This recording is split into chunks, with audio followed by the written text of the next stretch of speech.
आज के वीडियो में हम शुड के बारे में स्टडी करेंगे। इस शुड के हम आज सब स्ट्रक्चर मतलब बेसिक से एडवांस स्ट्रक्चर तक पढ़ेंगे। यदि यह क्लास आपने शुरू से लास्ट तक बिना स्किप किए देख ली तो शुड के बारे में जितने भी कंफ्यूजन आपके मन में है सब खत्म हो जाएंगे। तो बिना समय गवाए वीडियो शुरू करते हैं। शुड को सुझाव व सलाह देने के लिए, नैतिक कर्तव्य के लिए और संभावित परिणाम के लिए प्रयोग किया जाता है। जैसे हमें झूठ नहीं बोलना चाहिए, हमें अध्यापकों की आज्ञा का पालन करना चाहिए, आपको स्कूल समय पर आना चाहिए। इस प्रकार के सेंटेंस इसमें आते हैं तो बनाएंगे। हमें झूठ नहीं बोलना चाहिए तो इसकी इंग्लिश होगी we should not tell a lie. हमें अध्यापकों की आज्ञा का पालन करना चाहिए। इसको इंग्लिश में बनाएंगे we should obey our teachers. आपको स्कूल समय पर आना चाहिए। इसकी इंग्लिश होगी you should come to school in time. इस प्रकार से हम शुड से और भी ऐसे वाक्यों को इंग्लिश में बना सकते हैं। अब आता है शुड बी। शुड बी से किसी व्यक्ति या वस्तु के होने की संभावना को व्यक्त की जाती है।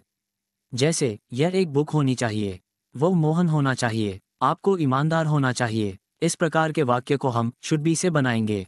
जैसे यह एक बुक होनी चाहिए तो इसकी इंग्लिश होगी it should be a book. वो मोहन होना चाहिए तो इसको इंग्लिश में बनाएंगे ही शुड बी मोहन। आपको ईमानदार होना चाहिए तो इसकी इंग्लिश होगी यू शुड बी ऑनेस्ट। इस प्रकार से हम शुड बी से और भी ऐसे वाक्य को इंग्लिश में आसानी से बना सकते हैं। तो देखते हैं नेक्स्ट आता है should be verb third form. Should be verb third form से पैसिव सेंटेंसेस बनाए जाते हैं जहां पर कर्ता या सब्जेक्ट के ऊपर कोई कार्य किया जाता है।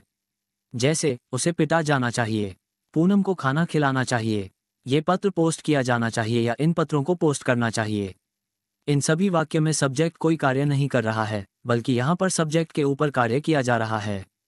इस प्रकार के सेंटेंसेस को हम शुड बी वर्ब के थर्ड फॉर्म से बनाएंगे। जैसे उसे पिटा जाना चाहिए, इसको इंग्लिश में बनाएंगे he should be beaten. Poonam को खाना खिलाना चाहिए, इसको भी इंग्लिश में बनाएंगे Poonam should be fed food. ये पत्र पोस्ट किया जाना चाहिए या इन पत्रों को पोस्ट करना चाहिए। इसको भी इंग्लिश में बनाकर देखेंगे this letter should be posted. तो इस प्रकार से हम इस तरह के वाक्य को शुड बी से आसानी से हिंदी से इंग्लिश में बना लेंगे। तो देखते हैं नेक्स्ट अब आता है शुड हैव। शुड हैव से किसी कर्ता या सब्जेक्ट के पास में किसी भी व्यक्ति या वस्तु के पास होने की आशा की जाती है। जैसे उसके पास मोबाइल होना चाहिए, राम के पास एक कार होना चाहिए, हमारे पास कलम होने चाहिए। तो इस प्रकार के वाक्य को हम शुड हैव से आसानी से इंग्लिश में बना सकते हैं। जैसे उसके पास मोबाइल होना चाहिए, इसकी इंग्लिश होगी ही शुड हैव अ मोबाइल। हमारे पास एक कार होना चाहिए, इसको इंग्लिश में बनाएंगे we should have a car. Ram के पास पेनें होनी चाहिए, इसको भी इंग्लिश में बनाएंगे राम शुड हैव पेन्स। इस प्रकार शुड हैव से इस तरह के वाक्य को आसानी से इंग्लिश में बना सकते हैं। तो देखते हैं नेक्स्ट अब आता है शुड हैव मेन वर्ब का third form. Should have main verb के थर्ड फॉर्म से यह बोध होता है कि कोई भी काम पहले करना चाहिए था, वो काम पहले नहीं हुआ। जैसे वाक्य देखते हैं आपको मुझे पहले बताना चाहिए था, मोहन को इंदौर जाना चाहिए था, उसे और अध्ययन करना चाहिए था। तो इस प्रकार के वाक्य को हम शुड हैव मेन वर्ब के थर्ड फॉर्म से आसानी से इंग्लिश में बनाते हैं। जैसे आपको मुझे पहले बताना चाहिए था तो इसको इंग्लिश में बनाएंगे you should have told me earlier. Mohan को इंदौर जाना चाहिए था, इसको इंग्लिश में बनाएंगे Mohan should have gone to Indore. उसे और अध्ययन करना चाहिए था। तो यह वाक्य इंग्लिश में बनेगा ही शुड हैव स्टडीड मोर।